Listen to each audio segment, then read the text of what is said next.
সন্ধ্যেবেলার টাইমে কিছুটা পাঁপড় ভেজে নিয়েছিলাম, কারণ আমার হাজব্যান্ডের ফরমাস ছিল যে কিছু পাঁপড় ভেজে নিয়ে আসো। তো ছেলে মেয়ে দুজনেই ঘরে ছিল না, মেয়ে চলে গিয়েছিল আমাদেরকে আশ্রমে একটা কীর্তনে, আর ছেলে তো বাস টিচারের বাড়িতেই চলে গেছে। তো কিছু কাপড় ছিল গুছানোর বাকি, এগুলো আমার নতুন কাপড়। এই তো পিঙ্ক কালারের শাড়িটা দেখতে পাচ্ছ, এটা কি জিনিস আর আমি বুঝতে পারি না, জানি না, কিন্তু এটা পরতে আমার ভয় লাগে, এত গরম লাগে এটাকে দেখে। তো এটাকে গুছিয়ে নিচ্ছি, আর একটা পুরোনো শাড়ি ছিল এটাকে একটু গুছিয়ে নিচ্ছি, এলোমেলো হয়েছিল কাপড়গুলি নামাতে গিয়ে এগুলো পরে গিয়ে বাস ভাঁজটা খুলে গিয়েছিল। তো এগুলোকে গুছিয়ে নেবো, তারপর দুজনে মিলে একসাথে বসে একটু পাঁপড়টা এনজয় করব।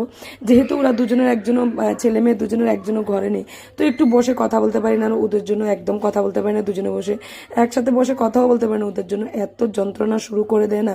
তো ওরা চলে আসলে আবার সেই কাজকর্মে লেগে যাব। তো এই ফাঁকে একটু পাঁপড় খেয়ে নেবো আর দুজনে মিলে একটু কথা বলে নিই।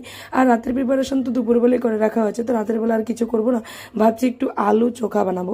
তো শুকনো লঙ্কা নিতে বাজার থেকে গিয়ে একটু শুকনো লঙ্কা আনতে হবে, বাস এনে একটু আলু চোখা বানিয়ে নেবো। ততক্ষণ